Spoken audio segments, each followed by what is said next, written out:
아,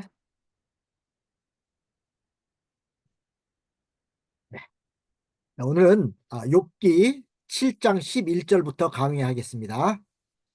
За өнөөдөр бүгдээрээ Йов номны 7-гийн 11-ээс эхлээд цаашаа одоо үзэх гэж байгаа. Йов 7-гийн 11. 욥기 7장 11절부터 16절까지는 욥이 사는 것보다 죽는 것이 낫다고 함입니다. За 7-гийн 11-ээс 16 дугаар ишлэл хоорондох болохоор Йов бас дахиад нэг халдгалсан ишлэл гарч байгаа. Амьдрснаас барг үгсэн дээр юм да гэсэн энэ мессежүүд өгөгдөж байгаа. 네, 11절 말씀 한번 읽어보겠습니다. Ийм уншиж байна. 그런즉 내가 내 입을 금하지 아니하고 내 마음의 아픔을 인하여 말하며 내 영혼의 괴로움을 인하여 원망하리이다. За тиймээс би амаа хамхихгүй. Сүнснийхээ шаналлалт би ярьж сэтгэлийнхээ уй гашуу дотор би гомдлох болно. 네, 여기 보면은 그 욥이 이제 너무 고통을 심하게 당하고 있으니까 이제 그 하나님 앞에 부르짖어서 기도하는 것입니다. За Йовийн хувьд те энэ удаа ч гэсэн мөн ялгаахгүй зовлон шанал нь үнэхээр хүнд байгаа учраас эзнэрөө хандаа дахиад ингэ залбир ярьж байгаа те. 내 입을 금하지 아니하고 내 마음의 아픔을 인하여 말한다고 그랬습니다. Тэгээд тэр амаа хамхихгүй гэж хэлж байгаа. Амаа хамхихгүй харин би шаналлынхаа төлөө дахиад ярих болно гэж хэлсэн. 근데 견딜 수 없을 만큼 너무 심한 고통을 당하고 있으니까 계속해서 하나님 앞에 이렇게 부르짖는 것입니다. Тэрээр бүр ингээд одоо тэсхийн аргагүй тэр зовлонд ингээд унтсан та тэр нэг үргэлжлээд байгаа болохоор тий яахын аргагүй ингээд хэцүү байдалд байгаа. 그러니까 우리가 고난 당할 때 뭐 할 수 있는 길은 하나님 앞에 부르짖어 기도하는 길밖에는 뭐 다른 좋은 방법이 없습니다. Бид нэр зовлон мэдрэх үедээ тэгээ яахын аргагүй гарцгүй юм шиг санагддаг боловч тэр донд ганц л зам байгаа нь Бурхны хандаад хашгирах зам байдаг. 또 그 고난을 당하게 하시는 것도 부르짖으라고 또 하나님을 더욱더 가까이 하라고 이렇게 고난을 당하게 하십니다. За тэгээ Бурхан руу ялангуяа яадаг гэхээр дуудахгүйгээр Бурхан руу илүү ойртохын тулд бид нар дуудах хэрэгтэй тий. 그리고 그런 그 고난을 당할 때 그 인간이 얼마나 연약한 자인 것을 깨닫게 됩니다. Тэгээ хүн яг тийм зовлон туулаад ирэх үедээ хэр сул дорой вэ гэдгийг мэдэрдэг. 사람은 몸이 조금만 아파도 뭐 참 아무것도 할 수 없는 그런 연약한 존재입니다. Тэгээ хүн би ингээд жоохон өвдөх үедээ л яадаг гэхээр юу ч тэрнийхээ төлөө хийж чадахгүй нэгэн гэдгийг ойлгож эхэлдэг. 그러니까 우리에게 이렇게 건강 주셨을 때에 부지런히 하나님의 일을 하는 것이 가장 보람된 일입니다. Тийм учраас биднэрт одоо хэрвээ эзэн танд эрүүл мэндийг зөвшөөрсөн байгаа гэвэл энэ өгөгдсөн эрүүл байгаа хугацаанд та ингээд идэвхтэй тий амьдрах нь их чухал байна. Эзний өгсөн үүргийг биелүүлэх нь чухал байна. 영원히 하나님 앞에 남는 것이 뭐겠습니까? 믿음 지킨 거예요. Тэгээ бидний хувьд эзний өмнө үлдэх зүйл те мөнхөд үлдэх зүйл итгэлээ захих зүйл л байгаа. Итгэл л байгаа. 뭐 энэ дээр 세상 것은 다 이제 지나고 나면은 없어지지만은 하나님 앞에서 믿음 지킨 것은 영원히 하늘나라까지 가져가는 것입니다.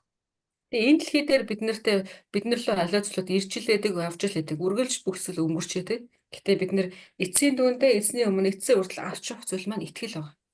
욥이 너무 고통이 심하기 때문에 그 입술을 금하지 않고 계속 하나님께 부르짖고 있다는 것입니다. Тэгээ Йовын хувьд болохоор чинь үнэхээр хэцүү байгаа учраас амаа нэг хамхиж чадахгүй байсан тий.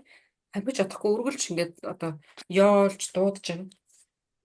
그래서 여기서 내 영혼의 괴로움을 인하여 원망하리이다 이렇게 한국성에 이렇게 써 있는데 이 원망이 사실은 하나님께 슬피 부르짖는다는 그런 의미입니다.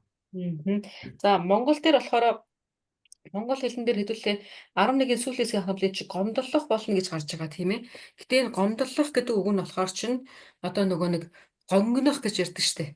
Нөгөө өвдөлтөндөө тий тэрийг хэлж байгаа гэсэн үг. 자, 욥에게 이렇게 큰 재난을 주신 분이 누구십니까? Яг одоогийн энэ түүний амсж байгаа энэ их зовлон хэн өгсөн бэ? 하나님이시죠. тэгээ зөвшөөрсөн гэж харж байна. 그러니까 재난을 주신 분도 하나님이셨듯이 그것을 거두어 줄 수 있는 분도 오직 하나님 한 분뿐이라는 것입니다. Тэгэхээр асуудал одоо энэ бурхнаас ингээд зөвшөөрөхөд ирсэн те. Гэхдээ буцаагаад харах юм бол энэ асуудлаас гаргаж чадах нэгэн бас мөн бурхан байна. 예, 그래서 욥은 하나님의 주권을 믿은 것입니다. Тэгээ Йовын хувьд болохоор бурхны тэр эрх мэдэлд итгэж ирсэн гэж. 그래서 욥은 하나님께서 그 자신의 그 고난으로 인해서 이렇게 부르짖는 그 소리를 들어주시는 분으로 확신한 것입니다. За тэгээ Йов яасан гэхээр бурхан руу хандаад те одоо тийм учраас бурхан руу хандаад хашгирч байгаа ингээд түүний хувьд одоо тэр итгэж ирсэн гэдгийг харуулж байгаа тийм. 이렇게 환난 날에 나를 부르라고 그랬습니다. Тэгээ бурхан юу гэсэн бэлээ? Чи хэрвээ зовж ивэл зовлонгийнхоо өдрүүдэд над руу хашгираарай гэж хэлсэн бай тээ. 시편 50편 15절인가요? 한번 보겠습니다. За тэгвэл 50-ийн 15-ыг хэдлээ харъя да. Дуулал 50-ийн 15 дээр харъя. 시편 50편 15절 한번 보겠습니다. Дуулал 50-ийн 15-ыг харъя. 네, 환난 날에 나를 부르라. 내가 너를 건지리니 네가 나를 영화롭게 하리로다. Зовлон шаналлын өдөр намайг дууд. Би чамайг аврах бөгөөд чи намайг хүндэтгэнэ. 아멘. 네, 그리고 환난 날에는 공연히 원망하지 말고 하나님께 부르짖으라는 것입니다. За энэ дэр хэлсэнтэй зовлонгийнхоо өдөр ямар нэгэн байдлаараа буруугаар гомдлохоос илүүгээр бурхан руу хашгирах хэрэгтэй гэсэн. 그럼 하나님께서 건져주신다는 것입니다. Тийм бол эзэн бурхан яа гэсэн блэ? Би чамайг тэр газраас аварч өгнө гэсэн. 아멘. 네. 그런데 믿음이 없는 사람은 환난 날에 하나님께 부르짖는 게 아니라 뭘 하겠습니까? Итгэл дээр жинхэнэ шалгагдаад ирэх үед итгэлгүй байгаа тохиолдолд зовлонгийнхоо үед хүн яадаг вэ? Ямар үйлдэл гаргадаг вэ? 아마도 원망하고 하나님께 대해서 원망하고 불평할 것입니다. Магадгүй тэ гомдлож, уурлаж, тэ тавгүрхэж ингэх бах. 그러다가 너무 그 고통이 심하고 자기가 견딜 수 없을 것 같이 느껴졌을 때는 심지어 자살하는 경우도 있습니다. Тэгээ зарим тохиолдолд бүр ингээд тэсэхгүй бүр тэг байх суухан арга олоод ирэхлээрээ бараг амиач гэсэн хорлож яхаа үгүйсэхгүй. Зарим хүмүүс те амиач хорлдог хүмүүс тэдэг байж магадгүй. 그러나 욥은 믿음 있는 사람이기 때문에 아무리 이렇게 참 인간으로서 당할 수 없는 그런 큰 고난을 당하고 있지만은 그런 그 극단적인 그런 자살을 택하지 않았습니다. Тэгээ Йовын хувьд болохоор чинь тэрээр төгс хүчтэй тэр бурхныг мэдж байгаа тий. Тэр яагаад ингэж байгаагаас ойлгож байгаа учраас ямар нэгэн байдлаараа амийг үүтгэхтэй ингэснээр нүгсэн дээр гэдгийг үйлдэггүй. 계속해서 하나님께 부르짖은 것입니다. Тэгээ тэр харин яаж хэлэхээр зүгээр хөрвүүлээд эзнэр хашгирч байгаа. 부르짖는 길만이 가장 좋은 방법인 것을 깨달았습니다. Тэгээ түүн рүү хашгираад тий ингэх нь хамгийн чухал арга, зөв арга гэдгийг тэр ингээ ойлгосон юм шиг байна. 그리고 12절 말씀 한번 보겠습니다. 12 дугаар ишлэлээр явлаа. Йов 7-12. 7장 12절 내가 바다니까 용이니까 주께서 어째 나를 지키시니까 그랬습니다. За тэрийг өслөрөө танаар мануулдаг тэнгис эсвэл тэнгисийн луу юм уу би гэсэн тий. 이 바다라는 것은 아무리 깊고 넓어도 그 육지로 올라오지 못합니다. 왜냐하면 하나님이 가둬놨기 때문에. Тэгээ бид нэр юуг далай гэж бодохоор далайг мэдэн тийм ээ далай бол маш өргөн, маш гүн. Гэтэ тэр хичнээн тийм хүн харахад сүрдмээр боловч хизээч газар руу гарч ирдэггүй.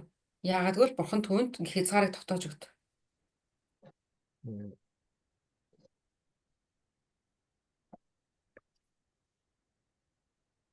예레미야 5장 22절 말씀 한번 보겠습니다. Иремья 5-ын 22-ыг хэдүүлээ харъя. Иремья 5-ын 22. 네, 예레미야 5장 22절 보면은 여호와께서 말씀하시되 너희가 나를 두려워하니 하느냐 내 앞에서 떨지 아니하겠느냐 내가 모래를 두어 바다의 계한을 삼되 그것으로 영원한 계한을 삼고 지나치지 못하게 했으므로 파도가 흉용하나 그것을 이기지 못하며 뛰노나 그것을 넘지 못하느니라. За 22 дээр ингэсэн те та нар надаас эмээдэггүй гэж юу гэв. Эзэн тунхаглаж байна.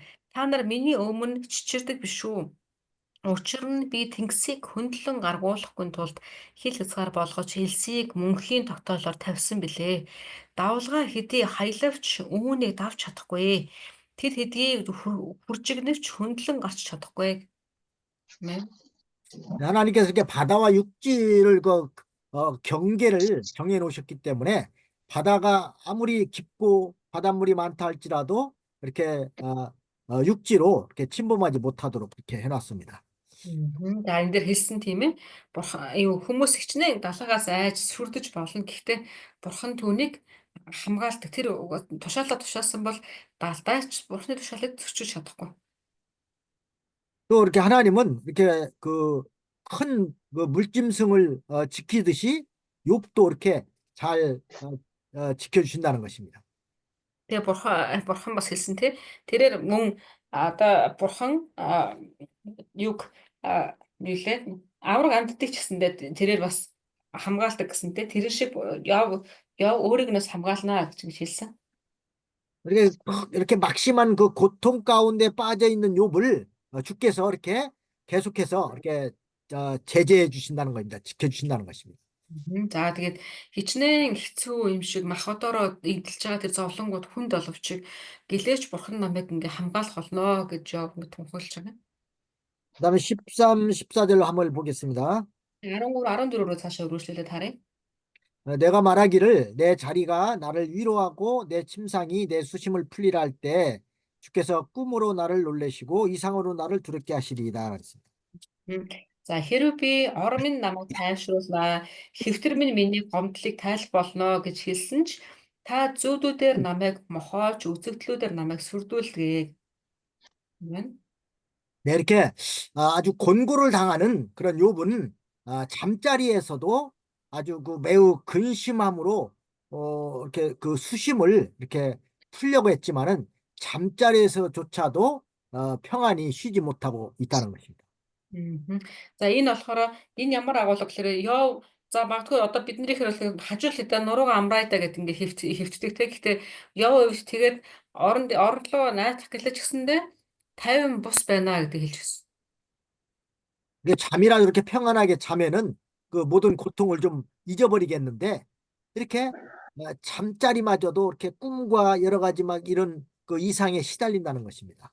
Тэгээ мэдээж хэрэг яг хүн амарлаа гэхэд чинь тодорхой хэмжээгээр нэг сайхан амарч юм бол арай гайг болдог тий.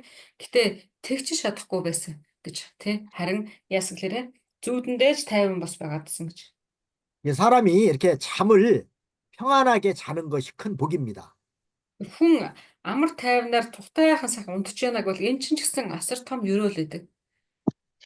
이게 아무리 뭐 힘들고 또 여러 가지 피곤한 일이 많아도 잠을 평안히 자고 나면은 좀 거뜬해집니다. Хүнд хичнээн одоо давшгүй асуудлууд тий янз бүрийн бэрхшээл тулгардаг байлаа ч гэсэн байж болно. Гэхдээ хүн нэг сайхан унтаад амраад ирэхлээр арай жоохон хөнгөрсөн юм шиг санагддаг тий. 그래서 이 잠을 잘 자지 못할 때는 아주 큰 고통입니다. Гэтэ харин тийм эсрэгээрээ хүн сайн унтаж чадахгүй байгаад ирэхлээр нэлээд ингээд хэцүү болдог. 시편에서도 보면은 하나님께서 그 사랑하는 자에게 잠을 주신다고 했습니다. 시편 127편 2절 한번. За дуулал 127-гийн 2-ыг хэвлэлээ харъя. дуулал 127-гийн 2. 시편 127편 2절에 보면 너희가 일찍 일어나고 늦게 누우며 수고의 떡을 먹음이 헛되도다. 그러므로 여호와께서 그 사랑하시는 자에게는 잠을 주시는도다. Хайрладаг хүндээ тэр нойрыг гिच өгдөг атал харин та нар эрт босож оройтол суугаад зүтгэж олсон талхаа идэх нь зүгээр л дэмий ажээ. 이 욥이 자기 몸에 그 생긴 그 병이 벌써 이미 그 상당히 수개월이 지났습니다. За тэгээ Йовын хувьд болохоор чинь яг энэ хэцүү байдалтайгаараа нэлийн хэдэн сар өнгөрөөцсөн байна. 3절 한번 다시 보세요. 7장 3절. За тэгээд Йов 7-гийн 3-ыг хэдлээ дахиад харах юм бол 이와 같이 내가 여러 달째 권고를 받으니 수고로운 밤이 내게 작정되었구나 그랬죠. мгм. За энэ дээр юу гэхээр тэгжэлсэн тийм тиймээс хуурмаг хоосон сарууд надад ноогдож зовлонт өдрүүд надад ноогджээ гэж хэлсэн.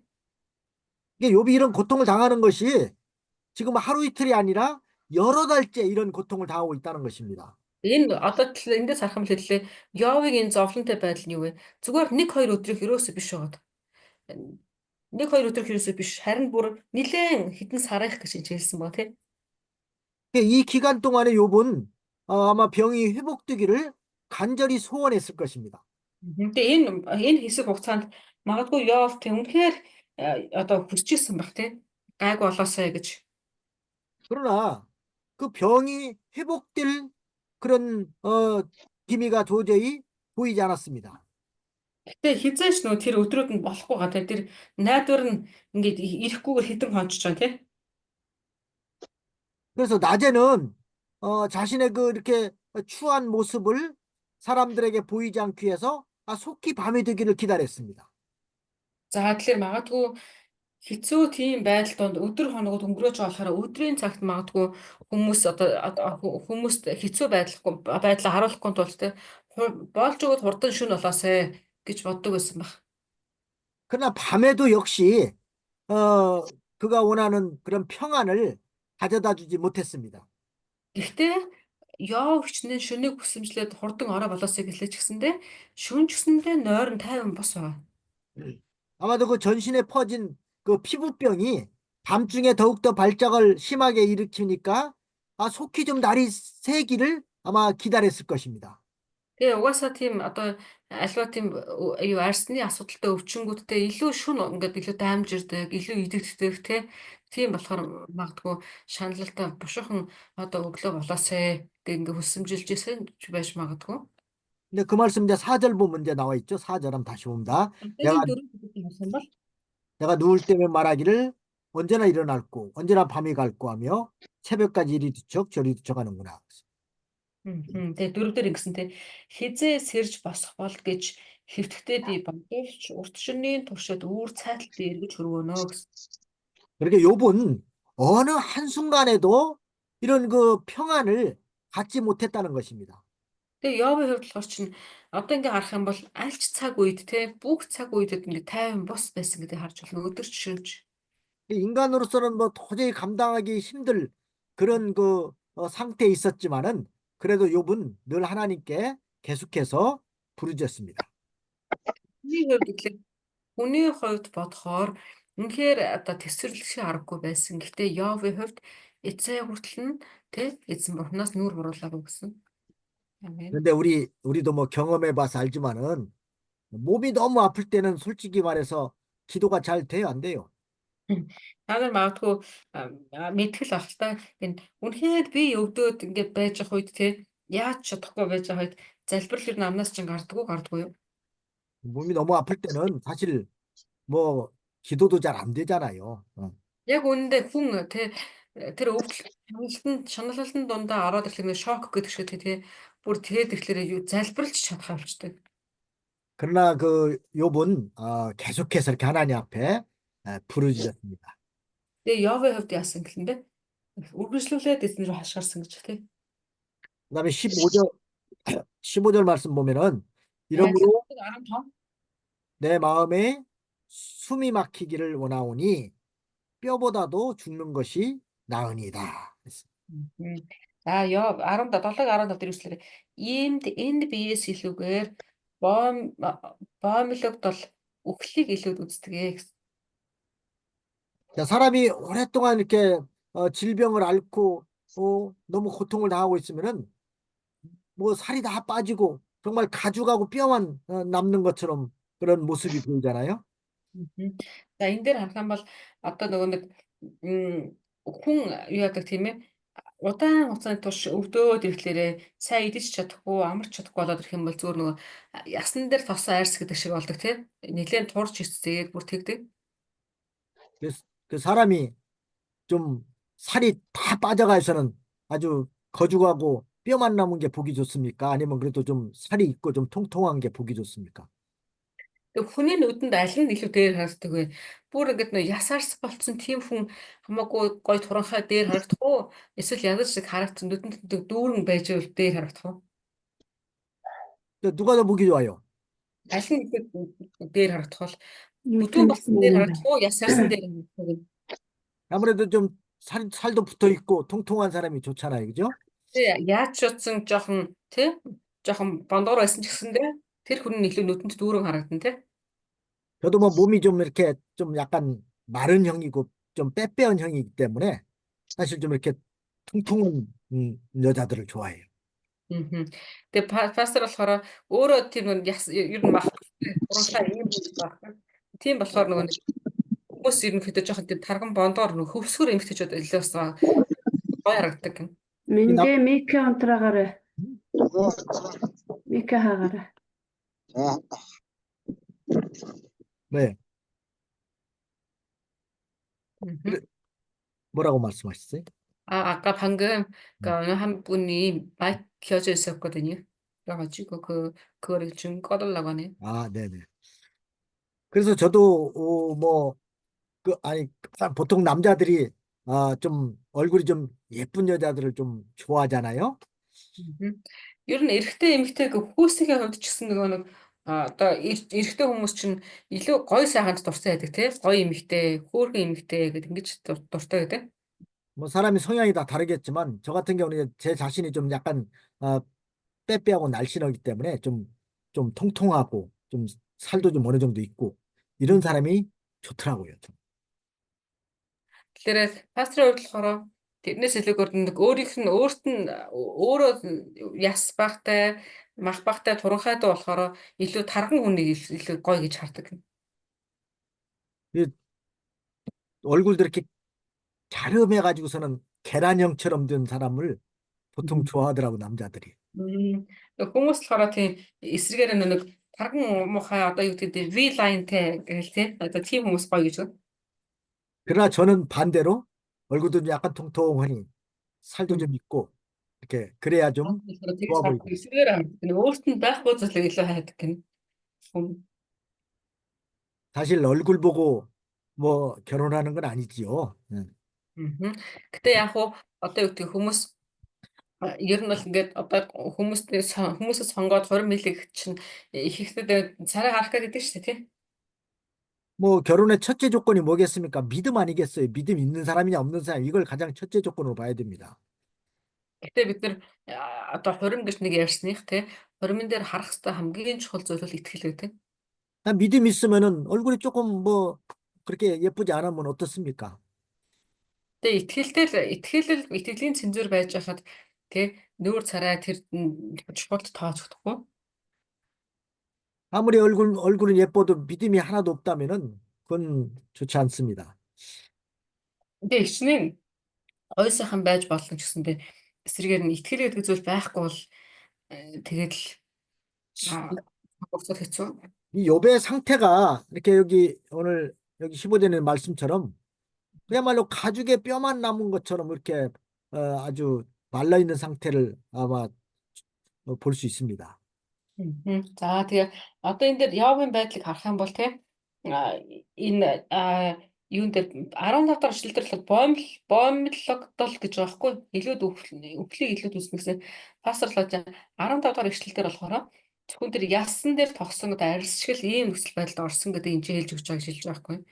여러 달째 이렇게 고통을 당하고 있으니까 뭐 살이 안 빠질래 안 빠질 수가 없을 것입니다.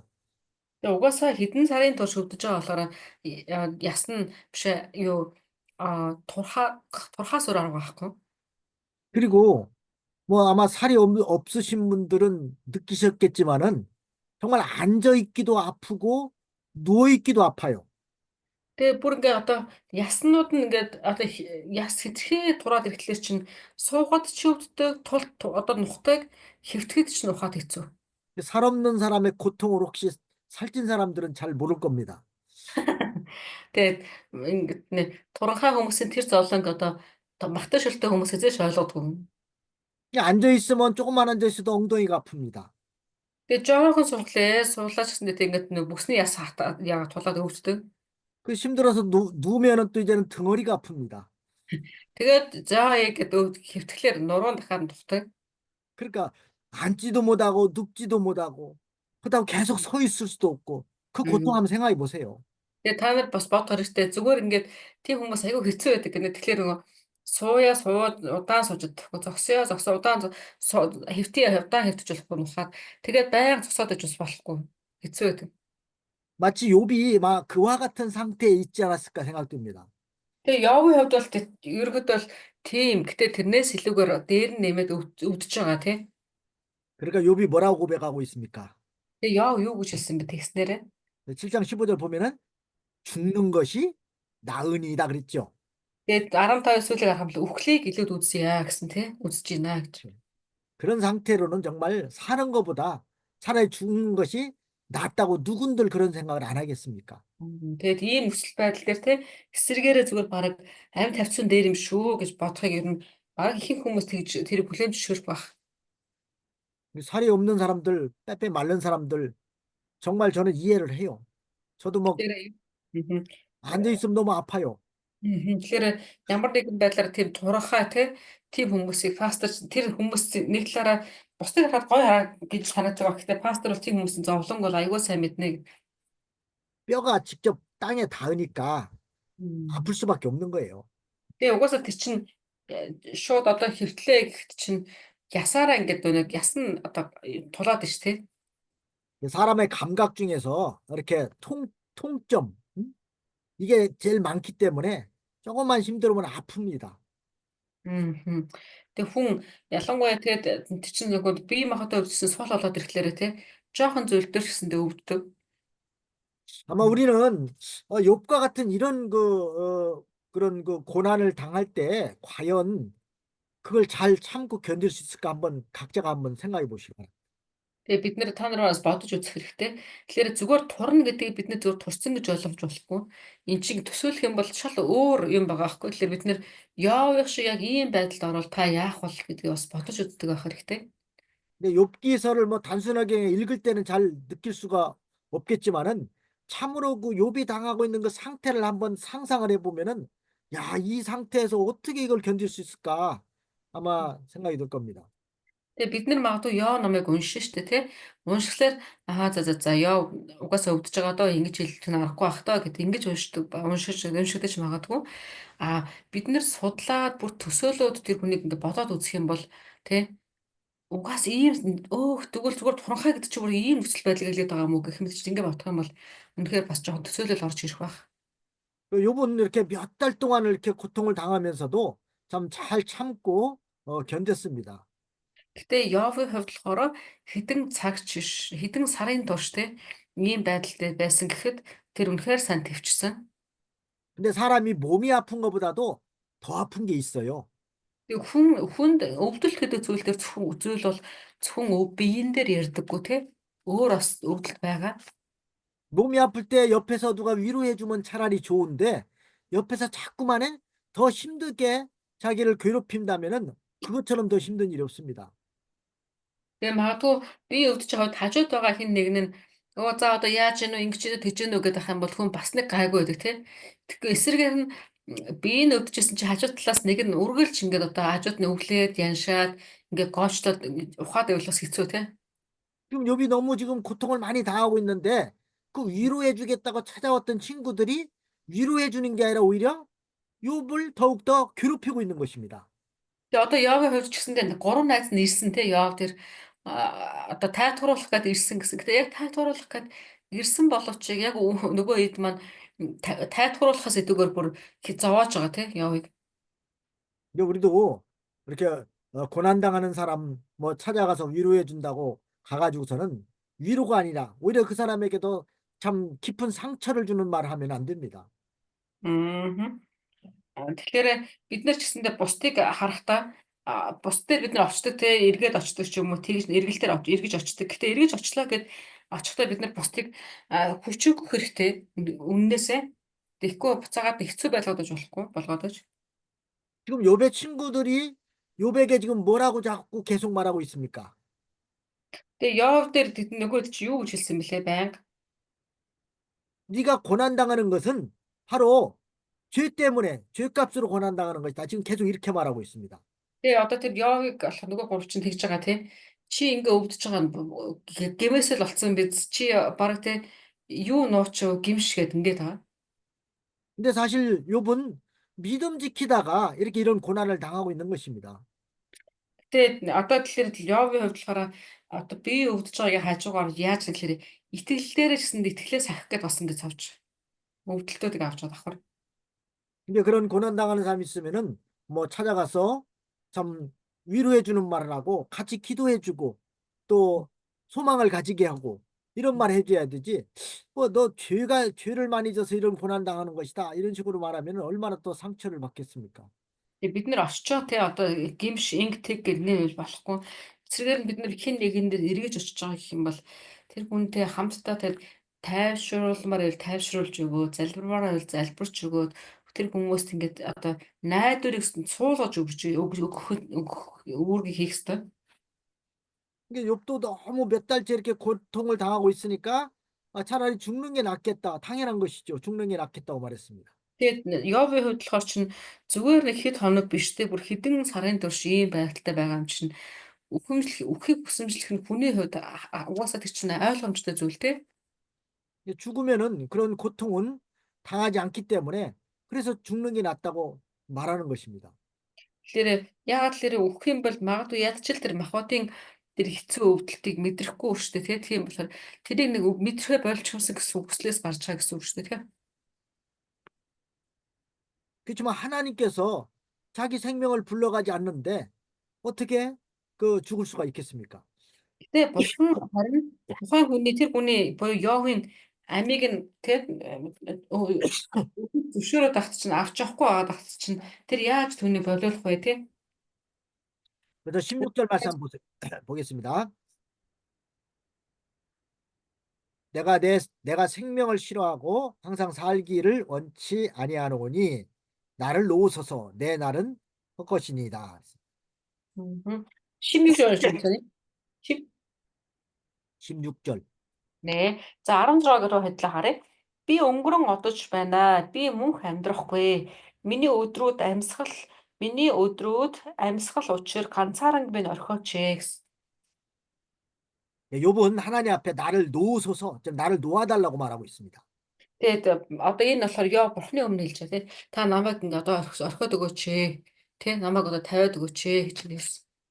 근데 하나님이 생명을 붙잡으시고 계속 고난당하게 하지 마시고 그 영혼이 이제 하나님 앞에 가게 놓아달라는 것입니다. Өөрөөр хэлэх юм бол тий эзэн минь та одоо намайг энэ одоо өвдөлтөнд үргэлж ингээ бариад байхгүйгээр тий зүгээр намайг энэ газарт барьж бэлтгэхгүйгээр зүгээр өөрлөг авчаач гэсэн утгаар ярьж байна гэсэн. 그러니까 욥의 생명을 하나님이 지금 붙잡고 있다는 것입니다. Тэгээд Йовын амийг тий бурхан барьж байгаа тий бариад байгаа. 우리의 생명도 사실은 하나님이 붙잡고 계시기 때문에 우리가 세상에 지금 살고 있는 것입니다. Тэгээд бид ч гэсэндээ өнөөдөр амьсгалж ийн гэвэл энэ таны амийг тий энэ миний амийг эзэн бурхан өнөөдөр зөвшөөрч өгч байгаа буюу барьж байгаа шүү дээ тий. Тийм учраас зөвшөөрсөн учраас бид нэр ингээ амьсгалж байна. 하나님이 왜 우리의 생명을 붙잡고 계실까요? Тэгвэл энэ өдөр тэгвэл бурхан тэгвэл яагаад танд ийм амийг өгч байгаа гэж бодож байна? 우리가 아직도 세상에서 해야 될 일이 있기 때문에 하나님이 우리 생명을 붙잡고 계신 것입니다.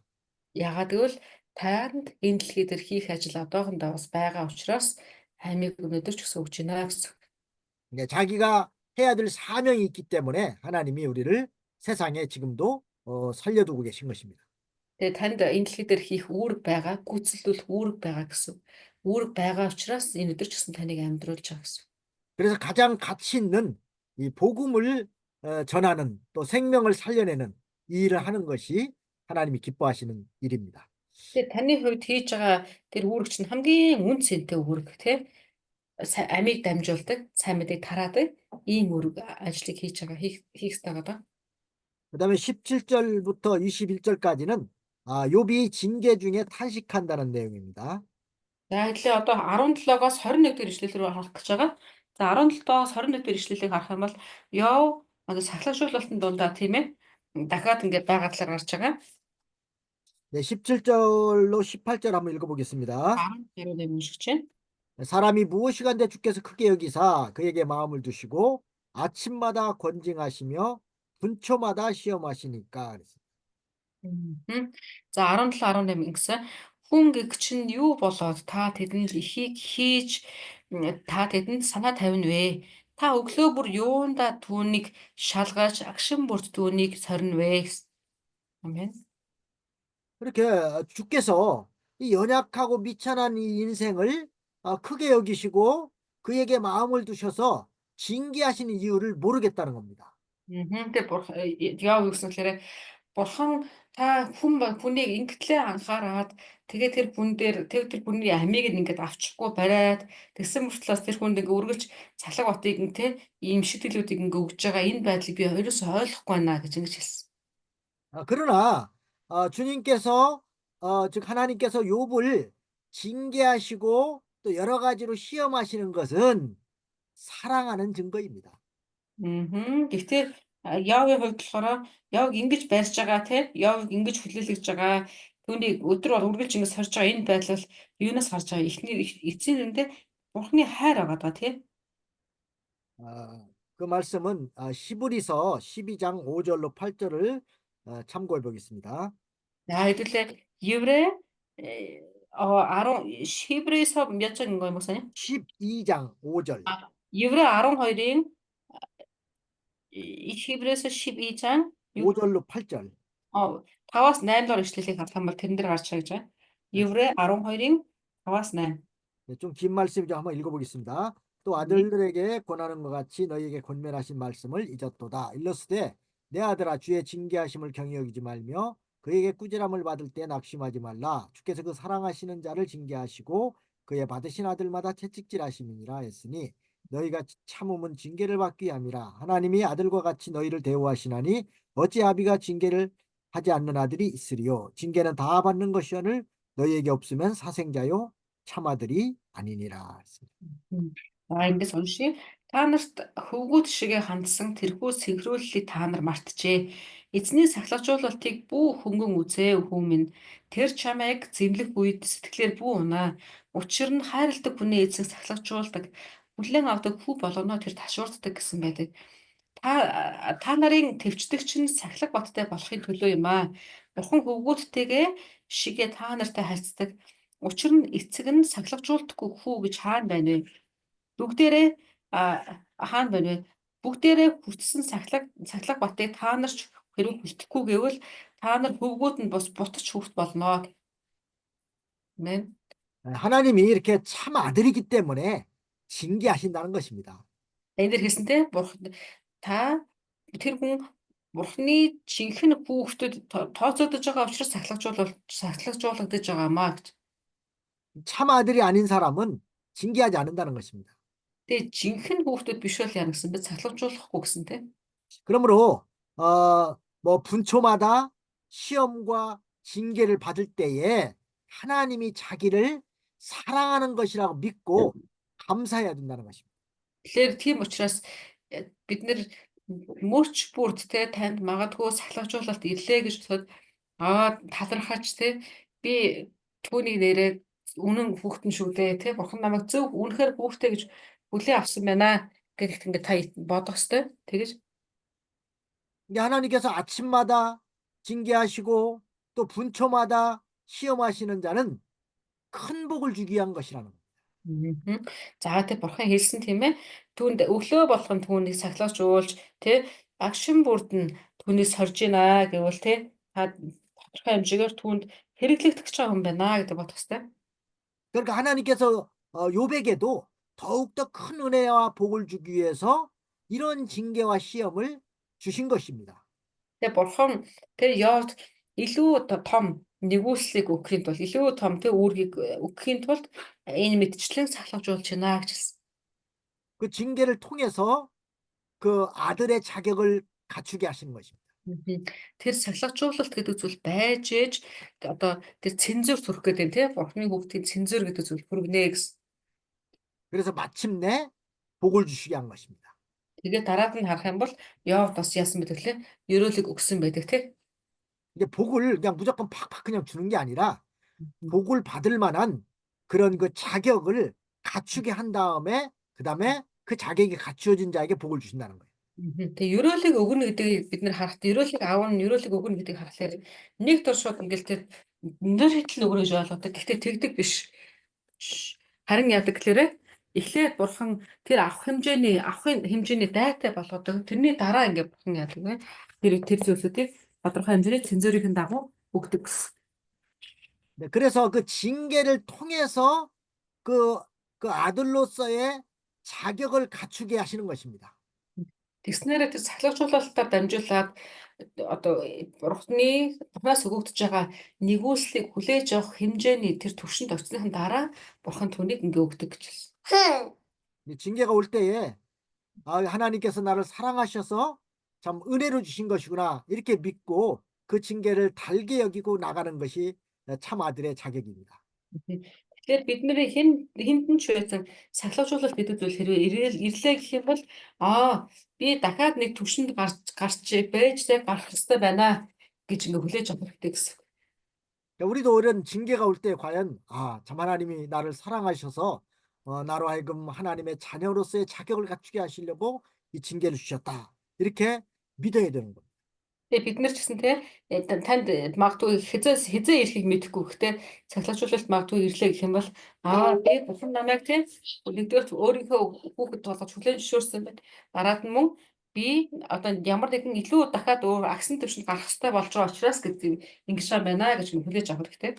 네, 하나님이 이렇게 은혜와 복이 아닌 것은 절대로 우리에게 주시지 않는 줄을 믿으시기 바랍니다. Тэгээ бурхан танд магадгүй танд хэрэгцээгүй зүйлийг хязгаарч өгөхгүй гэдэг та итгэх хэрэгтэй. Заавал танд ялгаа зүйлийг өгч яах гэвэл тэрний цаана ерөөл ба ивэл явж л байгаа гэдэг ойлгох хэрэгтэй.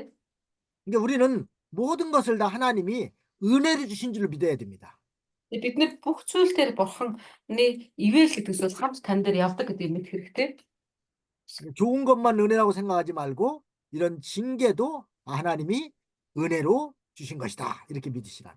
Тэгээ бид нэр ерөөл гингут зөвхөн гоё зүйлийг гоё зүйлүүд заавал байх хэрэгтэй гэж бодох гэдэг бол тэгэж бодохгүйгээр цахилгаажуулалт гэсэндээ нэг талын ерөөл юм гэдгийг бид нараас хүлээн зөвшөөрөх хэрэгтэй.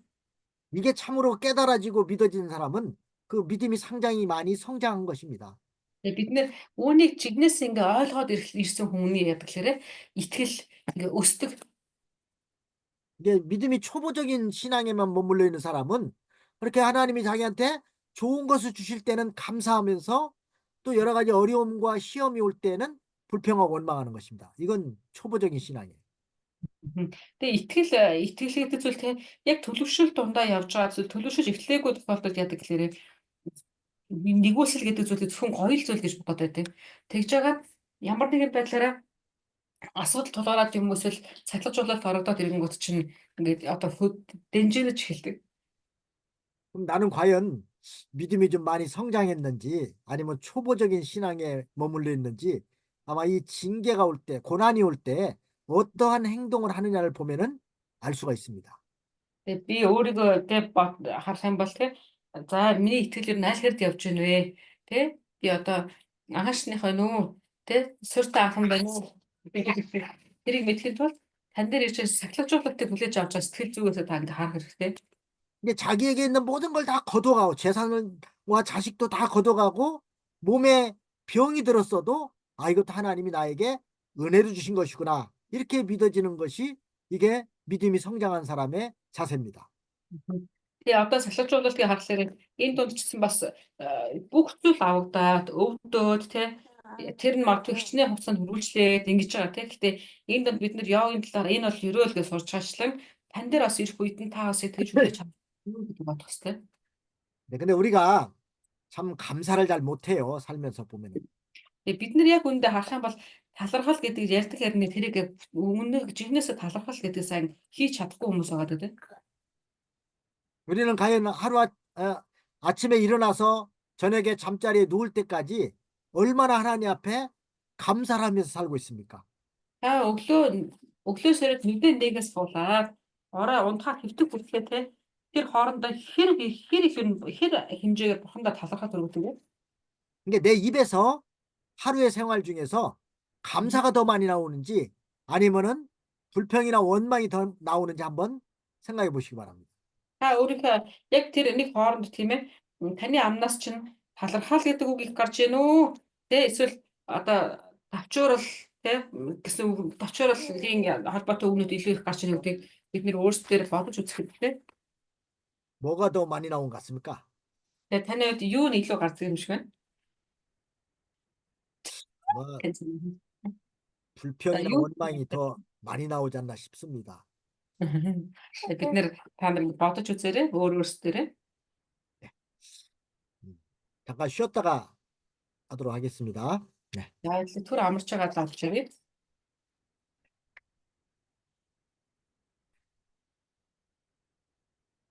네, 19절 말씀 보겠습니다.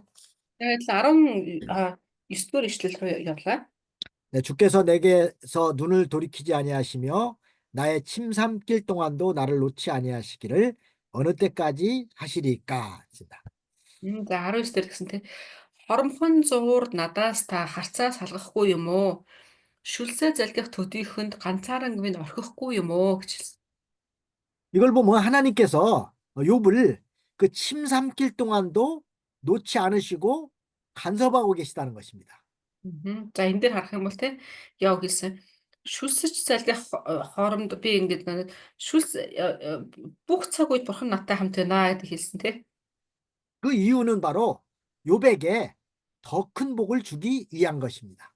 Гэтэ яг үнэндээ бол тэр нь юуны төлөө байсан бэ? Йовд илүү том өрөөлөг өгөхийн төлөө байгаа гэж хэлсэн те. 침 삼킬 동안이라는 말은 아주 매우 짧은 시간을 뜻하는 겁니다. Тэгээ энэ шүлс залгих хугацаа гэдэг чинь бол үнэхээр богинохон хугацаа тийм ээ. 매 순간마다 이렇게 하나님께서 욥을 이렇게 연단시키고 계신 겁니다. Тэгээ өөрөөр хэлэх юм бол бүх цаг хугацаанд бүх мөч бүрт бурхан Йовтэй тий хамт байсан гэдэг хэлж байна. 우리도 하나님께서 뭐 침 삼킬 동안도 놓지 않으시고 계속해서 우리를 보호하시고 계시다는 것을 믿으시기 바랍니다. Тэгээ бидний бурхан биднэртэй ч гэсэн хамт байдаг тийм ээ. Бид нэр тий шүлс залгихлаар шүлс залгих хэмжээний тийм богинохон мөчөд ч гэсэндээ бид нэрийг орхидоггүй хамт байдаг. 함께 참가할 бурхан байна. 네, 왜 그렇게 하나님께서 우리를 항상 이렇게 지키고 계실까요? Тэгвэл бурхан яагаад биднийг цаг үргэлжлэж хамгаалдаг вэ? 우리는 하나님의 사랑하는 자녀이기 때문입니다. Бид нэр бол бурханы хайртай хүүхдүүд байгаа тийм ээ. Амен. 보통 자기 자녀를 다 사랑하는지 누가 자녀를 사랑하지 않는 부모가 어디가 있습니까? өөрийнхөө хүүхдүүдийг хайрладаггүй эцэг их гэж байхгүй шүү дээ тийм ээ. 아마 부모들의 입장에서 보면은 내가 차라리 죽더라도 자녀가 살 수 있다면은 아마 그 길을 택하려고 할 것입니다. Өөр тэр бүхэл одоо юу гэдгийг одоо нэг л ам хэрэгтэй байна. Хоёрын нэг ингээд нэг нь амьдруулнаа гэх юм бол за хүүхдийг минь амьдруулчихоо миний амийг авдоо гэж хэлэх хэмжээний л хайрыг эцэгчүүд хүүхдүүдэд өгдөг шүү дээ тийм ээ. 자녀가 만약에 몸이 아플 때는 차라리 내가 아팠으면 좋겠다 그런 생각들 가지고 계시지 않습니까? Тэгээ хүүхдүүд ямар нэгэн байдлаар өвдлөө гэхэд ээж аваад өгдөлээ. Эсвэл баг оронд болдог бол би өвдчих юмсан ингэж боддог тийм. 네, 그것이 바로 부모의 심정입니다. Энэ бол эцэг эхийн одоо сэтгэл байгаа. 그처럼 하나님께서도 우리 사랑하는 자녀들을 이렇게 분초마다 늘 지키고 또 간섭하고 계시다는 것입니다. Тэр шиг бурхан маань өөрийнхөө хайртай хүүхдүүдийг яг тэр сэтгэл зүгээр ингээ үргэлж хамгаалж сахиж идэх гэж хэлсэн. 아멘. 자녀들은 자꾸 부모가 자기를 간섭하고 이렇게 자기 하는 모든 일을 이렇게 계속해서 이렇게 제재를 하는 것을 싫어할지 모르지만은 그러나 하나님께서는 사랑하는 자녀들을 항상 옳은 길로 복받게 하시려고 늘 간섭하고 계시다는 겁니다. Яг хүүхдүүдийн хувьд болохоор юу гэдгийг ээж аав нь үргэлжлээд ингээд одоо тий хамгаалж хамт байж ингээд дуртай биш байж магадгүй. Гэхдээ бурхны хувьд болохоор тухайн хүүхдийг буюу бурхан өөрийнхөө хүүхдүүдийг буруу зам руу гიშгчихвээ, хөлн халтарчихвээ гэдэг дээр үргэлж ингээ хамгаалж анхаарал тавьж байдаг. 그다음에 20절 말씀 보겠습니다. 20-р 이шлэл рүү явлаа. 사람을 감찰하시는 자여 내가 범죄하였은들 주께 무슨 해가 되오리까? 어찌하여 나로 관역을 삼으셔서 스스로 무거운 짐이 되게 하셨나이까? 그랬습니다. За 20 дээр гэсэнтэй хэрв би нүгэл үйлдэлсэн бол юуг танд би үйлдээвэ? Хүмүүний харгалзагчаа юунд та намайг өөрийнхөө бай болгоовэ? Яагаад би танд дарамт болоовэ? 자, 하나님은 이렇게 지극히 높은 천국에 계시는데 이 벌레와 같은 이 인간이 범죄했다고 해서 하나님께 무슨 해가 되겠냐는 뜻입니다. Мгм. Тэгээ одоо ийм нэгсэн те бурхан та өөрөө өндөрт байрладаг те асар өндөрт байрладаг агуу тийм нэгэн хэрнээ ийм танд орхой мэт хүн би саад болсон юм уу гэж ингэж сууж. 자, 이것은 하나님을 지극히 높은 하나님으로 믿는 신앙에서 나온 말입니다. За энэ болохоор өөрөөр хэлбэл тэрээр бурханыг те тэр бол үнэхээр өндөр дээр залрагч гэж итгэдэг хүнээс гарч байгаа үг байгаа юм. 다시 말하면은 우리 인간이 범죄하면 사람에게는 해가 있고 하나님의 일에는 약간 손해가 있지만 하나님의 본체까지는 그 해가 미치지 못한다는 것입니다. За энэ бас юу гэж бодох тэгэхээр хүн магадгүй нүгэл үлдээд алдаа гарлаа гэхэд нөгөө хүндээ тэ одоо хохирол учруулж магадгүй.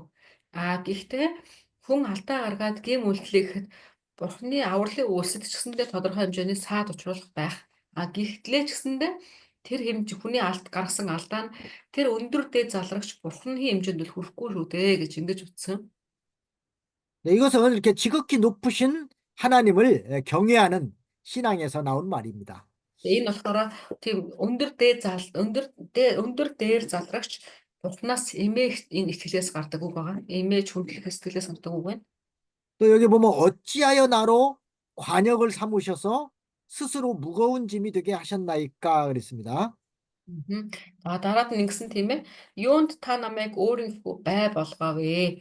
Яагаад би танд дарамт болчихвоо гэж нэгсэж. 이제 나로 관역을 삼으셨다는 말은 하나님께서 욥을 공격의 목표로 삼으셨다는 뜻입니다. За энэ дээр болохоор энэ бай гэдэг чинь тий одоо нөгөө тулааны гол фокус гэсэн үг шүү дээ тийм ээ. 또 스스로 무거운 짐이 되게 하셨나이까 하는 말도 하나님께서 욥에게 계속해서 고난을 보내시는데 그 고난이 욥 자신에게는 무거운 짐이 됐다는 것입니다. За тэгэн гутаа бас өөрт нь ингээд хүнд дарамт гэж хэлж байгаа. Тэгэхээр бурхан Йов руу үргэлжлээд ингээд довтлоод болох юм бол тэр нь Йовгийн хувьд үнэхээр хүнд дарамт болж байна гэдэг ингээд хэлж өгсөн. 그렇죠. 지금 욥이 당하고 있는 이 시련이 하나님께서는 욥을 사랑해서 그런 시련을 당하게 하시지만은 욥의 입장에서 보면은 그것이 자신에게 너무나 무거운 짐이 됐다는 겁니다. Тэгээ магадгүй бурхны байр сураас болохоор чинь Йовд хайртай. Тэгээ Йовыг хайрлаад ингэж магадгүй Йовд илүү нэгүсэл өгөхийн тулд түүнийг ингэ салгажуулж байгаа ийм зүйл боловч Йовын хувьд болохоор тэр нь үнэхээр хүнд санагдаж. 그리고 21절 말씀 보겠습니다. 21-р ишлэгэд л харъя. 네, 주께서 어찌하여 내 허물을 사하여 주지 아니하시며 내 죄악을 제하여 버리지 아니하시나이까 내가 이제 흙에 누우리니 주께서 나를 부지런히 찾으실지라도 내가 있지 아니하리이다. Одоо 21-д гэсэнтэй юунд гэмт үйлдэлийг минь эс өршөөж хилэнцгийг минь иш зайлуулна вэ? Одоо би шороонд хэвтэх болно. Та намайг хайвч би байхгүй байна гэв. 네, 이것은 욥이 하나님께 자기의 허물을 사해 주시고 죄를 제거해 달라는 기도입니다.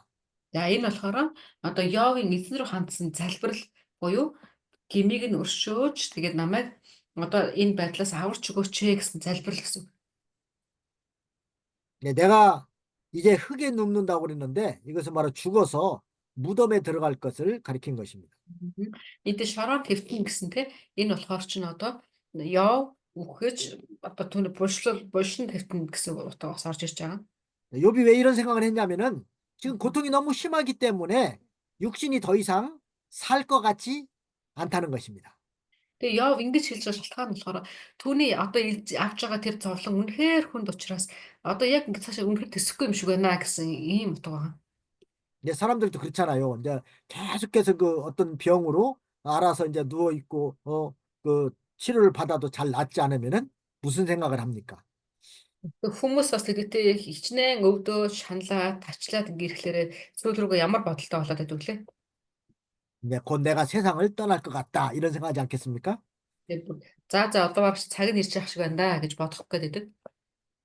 근데 Өвдөлтөөс удаан. 세상을 떠날 것 같으면 보통 사람들이 뭘 하지요? Тэгээ хүмүүс магадгүй тэр тийм бодолд автаад ирэхлээр ихэнх хүмүүс ер нь юу хийдэг вүлээ? 아니 한번 여러분들한테 물어볼게요. 만약에 여러분들이 곧 세상을 떠날 것 같다면은 가장 먼저 뭘 하시겠습니까? Магадгүй та хэдүүлээ одоо өөрсдөө тэр бодож үзье гэж байгаа хгүй. Та магадгүй за энэ дэлхийг ерөнхийдөө за одоо миний явах цаг ирж байгаа шиг байна да гэж бодох юм бол ер нь та юу хийх вэ хамгийн түрүүнд? 뭘 하시겠어요? Юу хийх бол хамгийн түрүүнд? 뭐 유언들 하시지 않겠습니까? Юу байна юм? 유언이 뭔지 알아요? 죽기 전에 자식들한테 남기는 말. Гүй юу байна. Гэрээслэл бичих бах тийм үү? Хүүхдүүдтэй. 무슨 유언 하실래요? За магадгүй хэрвээ тийм бичлээ гэж та тэр агуулга дээр юу бичих бол? 어떤 사람은 이제 자기가 곧 죽게 생기면은 아마 자기 있던 재산들을 다 팔아다가 아마 자식들한테 나눠주는 사람도 있을 것입니다. Тэгээ зарим хүмүүс магадгүй те яах юм бол өөрт байгаа эд хөрөнгөө бүгдийг атлет зарж агаад эд хөрөнгөө бүгдийг нэг болгож байгаа хүүхдүүдтэй хуваадаг ч юм уу те тийм зүйлүүдийг ч гэсэн бас хийх бах. 또 자기가 하던 일을 아마 자식들한테 물려주는 경우도 있을 것입니다. Тэгээ хийж байгаа ажлуудаа ч гэсэн өргөжлүүлээд энэ нэг тэрэнд өргөжлүүлчих да тэр энийг тэр өргөжлүүлээрэ тэрийг энэ өргөжлүүлээрэ гэд ингээд бас хэлж өгөх бах. 그럼 여러분들은 뭐 하고 싶습니까? 한번 들어볼게요. 저도. Санагдчих. 한번 다 말씀해 보세요. 뭐 하고 싶으신지. Манайхан одоо нэг өдөр нээж агаад тэгээд дор бүрнээ бүгдээрээ хэлээд үзээрэй. Юу хиймээр вэ? Одоо захиасаа захихдаа миний одоо чамд та нарт өвлүүлж байгаа өв болвол итгэлийн амьдрал шүү гэж захих баг. 가장 먼저 믿음의 길을 떠나지 말라는 그런 요원을 해주고 싶다고 하네요. 참 아주 Итгэлийн минь пастрын үгээр оршуулга ёслоороо гэж хэлнэ. 야, ямар юу вэ? 거기 그 Тий. 뭐라 하지 목사님? Тэгчл мэдээ шүү гэж хэлнэ шүү дээ. Тий. 내가 죽고 나면 몽골식으로 말고 내 장사를 그 믿는 자의 장사로 믿는 자의 스타일로 장사하라는 그런 말도 해주겠다고 하네. 이게 이제 자녀들이 이제 믿지 않는 자녀들도 있고 믿는 자녀들도 있으면요, 진짜 죽은 다음에 그 서로 장래 문제를 놓고도 서로 싸우는 경우가 있어요. 맞아요. Тэгэхээр нэрэл тэгдэг магадгүй нөгөө эцэг их нь өнгөрөх үед те итгэдэг зарим өөр хүмүүсд нь итгэдэг зарим өөр хүмүүсд нь итгэдэггүй байлаа гэж боддог чинь тэрэн дээр хүртэл ингээ маргалдах тохиолдлууд гардаг. Үлсэн та нар энэ итгэлийн амьдралыг үргэлжлүүлээ шүү, өөр захиас алгаа гэж хэлнэ. 그래서 다른 건 필요 없고 하여튼 믿음의 이 길을 떠나면 안 된다는 걸. 그리고 이게 장례를 어떻게 치르냐도 뭐 중요하겠지만은 그보다 더 중요한 것은 우리의 자녀들이 이 신앙을 잘 계속해서 이렇게 이어가는 그런 사람이 됐으면 좋겠다고 하면 유언해 주는 것이 더 가치가 있지 않겠습니까? Тэгээ нэрэл тиймдээ хамгийн одоо үн цэнтэй гэрээслүүд мэдээж олон байх хэрэгтэй. Тэр донд хамгийн чухал нь тэр миний үр удам болсон миний үр удмууд те үр удам болсон үр хүүхдүүд энэ замыг битээ орхируулах захин нэрэл хамгийн үн цэнтэй гэрээслэл болно да. 이게 자기는 신앙생활 잘 했는데 자녀들은 그 부모의 신앙을 물려받지 못하고 뭐 탈선해 가지고선 다른 길로 간다면은 그것처럼 안타까운 일이 어디가 있겠습니까? Тэгээ магадгүй хүн өөрөө болохоор энэ замыг те тууштай дагаа явна гэж бодлоо. Гэтэл өөрөөр нь энэ итгэлийн амьдрал дуусвал ямар харамсалтай вэ те? Хүүхдүүд нь өөр зам руу явчихвал ямар харамсалтай вэ? 그러니까 자녀들에게 뭐 재산을 물려줄 생각을 하지 말고 믿음을 물려줄 생각을 하는 것이 가장 바람직하다고 봅니다. Тэгээ бид нэр ялгаа авахгүй тийм үр хүүхдүүдтэй эд хөрөнгө гэхээс илүүгээр итгэлийг өвлүүлэх дээр хамгийн анх одоо хүчээ өргөх нь их чухал юм гэж. 아마 자녀들한테 많은 재산을 물려주고 싶기도 할 것입니다. Мэдээж хэрэг хүн эм чинь үр хүүхдүүдтэй бас эд хөрөнгө үлдээлээр бодгол ав. 그러면 자녀들은 고생하지 않고 좀 잘 편안하게 살았으면 좋겠다는 생각을 가질 것입니다. Тэгээ магадгүй те би өсөхдөө хэцүү өссөн хүүхдүүд маань тэгж битээ өсөөсэй гэдэг ч юм уу те ийм байдлаар юм үлдэхийг хүснэ бах эцэгчүүд.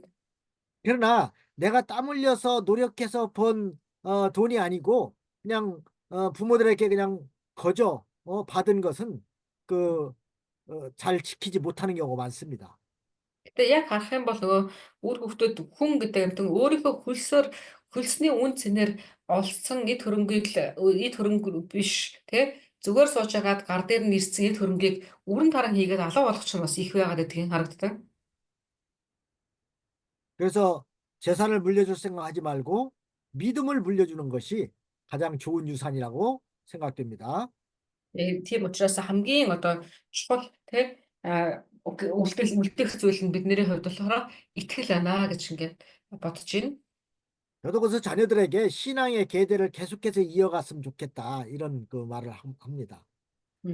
За тэгээ пастор ч гэсэн бас хүүхдүүдтэй хэлдэг. Та нар бос зүйлээс илүүгээр итгэлийг цааш нь авч яваарэ гэж ингэ хэлдэг. 뭐 신앙의 계대는 꼭 뭐 그 아들을 통해서만 이렇게 이어간다고 생각하면 안 됩니다. Тэгээ бид нар бас нэг үе ингээд манай ингэж ярьдаг те манай нөгөө манай цус хэнийг дагдаг вэ гэд ингэ ярьдаг те. Гэтэ тийм одоо юу үр удам гэдэг зүйл бол зөвхөн эрэгтэй хүүхдэд дагдаг юм биш байгаа. 이тгэлийн үр удам. 보통 육신의 계대는 아들들을 통해서 이렇게 계속해서 이어져 내려가지 않습니까? Ер нь бол махуудаар харах юм бол удмууд нь болохоор хөвгүүдэд дагдаг юм тий. 그래서 만약에 아들이 없으면은 대가 끊긴다 뭐 이런 말들 하잖아요. Тийм учраас нөгөө зарим айлууд дээр үйдэг хүмүүс хэлэхээр хүүгүй хүмүүс хэлэхээр удам тасарлаа гэж ингэж айдаг байсан. 그러나 뭐 아들을 통해서 이어가는 육신의 계대보다 이게 신앙의 계대는 딸을 통해서도 얼마든지 이어갈 수 있고 있습니다. Гэтэ бид нар харах юм бол тий итгэлийн тэр удам гэдэг зүйл бол ялангуяа итгэлийн удам гэдэг зүйл бол заавал хүү гэхгүй тий охиноор ч гэсэн дамжаад тий цаашаа ингээ үндэслэгдээд явна. 만약에 자식이 없는 사람이라면은 내가 전도해서 예수님을 믿게 한 사람을 통해서 또 그 사람도 또 계속해서 이렇게 그 신앙의 계대를 이어가게 하는 것도 그것도 계대를 이어가는 것입니다. Тэгээ харах юм бол тийм байдаг тий хүүхдүүд нь одоо махуудын хүүхдгүй хүмүүс бас байдаг. Гэтэ тэдгээр хүмүүс ч гэсэндээ сайн мэдээд хараагаад итгэлийн хүүхдүүдийг олон ингэ төрүүлсэн байдаг. 옛날에 뭐 지금은 그렇지 않지만은 옛날 우리나라 사람들도 아들을 낳지 못하면은 계대가 끊어진다 해서는 뭐 동생의 아들을 데려다가 양자로 삼아서 이렇게 이어가고 이런 경우가 있었습니다. Тэгээ дээр үед хүмүүс нэг удам залгах гэдэг нь чухал байсан учраас магадгүй хүү төрөхгүй ч юм эсвэл хүүхдгүй хүмүүс яадаг гэхээр ах トゥ гээс хүүхд хөвгүүдийн нас өргөж авдаг гэсэн юм. 그러나 그것은 육신의 계대고 육신의 계대보다 더 중요한 것은 신앙의 계대를 이어가는 것이 하나님이 보실 때 더 아름답게 보실 것입니다. Гэхдээ бидний хувьд болохоор бидний чирэг одоо тийм итгэлийн үр удам гэдэг зүйл их чухал тооцогддог. Итгэж хүмүүсээ.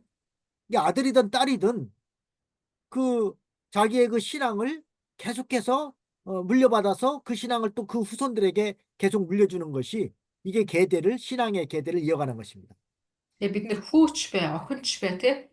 Тэр хүүс чухал биш. Биднэрт харин гол нь юу чухал гэхээр итгэлийн бат суурьтай үр удам байна уу гэдэг л чухал юм.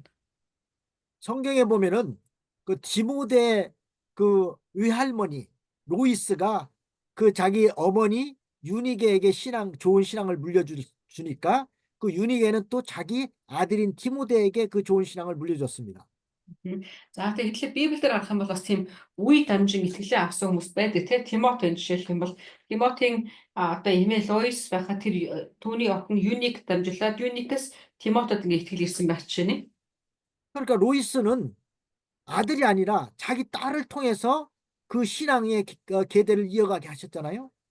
Тэгээд тэр Луис чи яаж гэхээр хин юугаар тийм ээ? Хүүгээрээ биш охиноороо ингээд итгэлийн удаа үргэлжлүүлж байгаа тийм. 역시 아들이 없으신 분들 낙심할 필요 없습니다. Тэгэхээр нөгөө хөвгүүдгүй хүмүүс санаа зовх зүйл байхгүй. 누구를 통해서 하면 돼요? Та хинээр зүгээр итгэлээ үр хөвгүүдээрээ дамжуулахад болно тийм охтуудаараа. Хинээр дамжуулах гэсэн блэ? 네, 그 딸에게 또 그 귀한 신앙을 물려주면 되는 것입니다. Охиндоо тийм танд байгаа тэр үрдэл итгэлээ бид нэр өгүүлэхэд болно. 그러면 그 딸은 또 시집 가서 그 이제 그 외손자를 통해서 계속해서 이렇게 또 신앙의 계들을 이어가면 되는 것입니다. Тэгээд тэрнээсээ цаашаа харин охинт нь цаашаа мөн магадгүй үр хөвгтөй болоо тийм тэднэрээр дамжуулаад өргөжлөхөд болно гэсэн итгэлийг. 네, 우리 큰아들도 딸만 둘 낳습니다. Пасторын том хүү болохоор 2 охинтой. 오히려 요즘은 딸을 더 좋아해요. 한국 사회에서도 보면. Одоо Солонгос харах юм бол хөвгүүд гэхэл охтуудад илүү дуртай болж байгаа. 딸들이 부모에게 잘하니까 딸들을 더 좋아합니다. Яг л охтууд те ээж аавдаа илүү ингээд ойрхон үйлчлэл өгдөг юм шиг байгаа. Ойрхон байдаг. 딸만 둘 낳아서도 아주 좋아합니다. Тэгээ ингээд охтууд 2 охинтой болсон юм их ингээд баяртай байдаг. 그 육신의 계대를 이어가는 것보다 신앙을 잘 물려줘서 그 딸들이 또 시집 가서도 또 믿음의 계대를 잘 이어가면 그 얼마나 아름다운 일입니까? Тэгээ бид нэр гол нь итгэлээ гэдэг итгэл зүйлийг дамжуулж өгөхөд те тэр бүх зүйл хинээр ч гэсэн дамжина гэдэг чинь ямар сайхан бэ те. 그래서 이렇게 죽을 때가 이제 다 됐다 이렇게 생각을 했기 때문에 욥도 내가 앞으로 나를 부지런히 찾아도 내가 잊지 않을 것이다 이렇게 말하고 있습니다. Тэгээд дараад нь харах юм бол те дахиад Явыг харахсан ч гэсэндээ дараад нь би ингээд мартахгүй байх болно гэж ингэж хэлж өгсөн. 이제 죽어서 이제 천국에 갈 것이라는 그런 그 소망을 가지고 있었기 때문입니다. За тэг Яв болохоор би өгсөн ч гэсэндээ мөнхийн Тэнгэрийн хаанчлал орчноо гэсэн юм их найдварыг бас тээсэн байна те.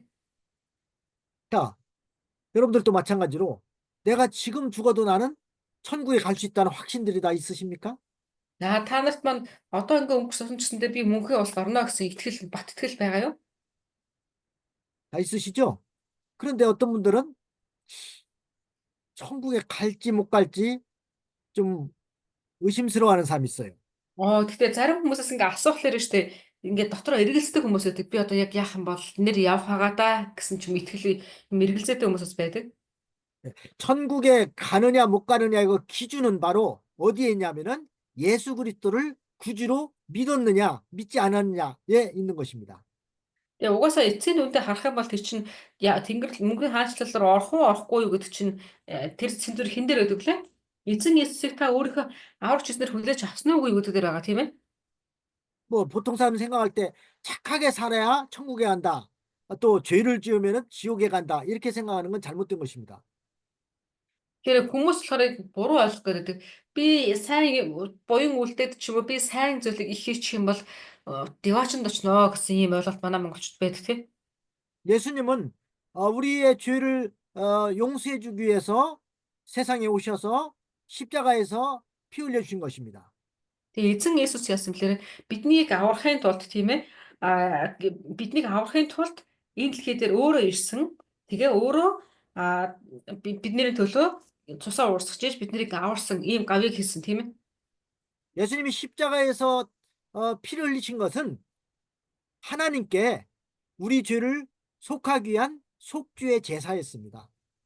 За тэгэхээр эзэн Есүс энэ дэлхий дээр ирсэн нь төдийгүй тэрээр залмаа дээр цовдлогдсон бүх зүйл нь хэний төлөө байсан бэ? Бидний гэмиг аврахын төлөө байсан.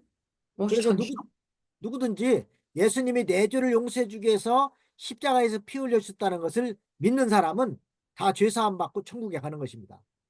За тэгээ итгэдээр харах юм бол тэрэнд энэ эзний авралын үйлсэд итгэгч хинч байсан тэрээр авралыг авах болно гэж хэлсэн. Гэмийн уучлалыг үлээж авнаа гэж хэлсэн байна. 착한 일을 많이 했다고 그래서 천국 가는 게 아닙니다.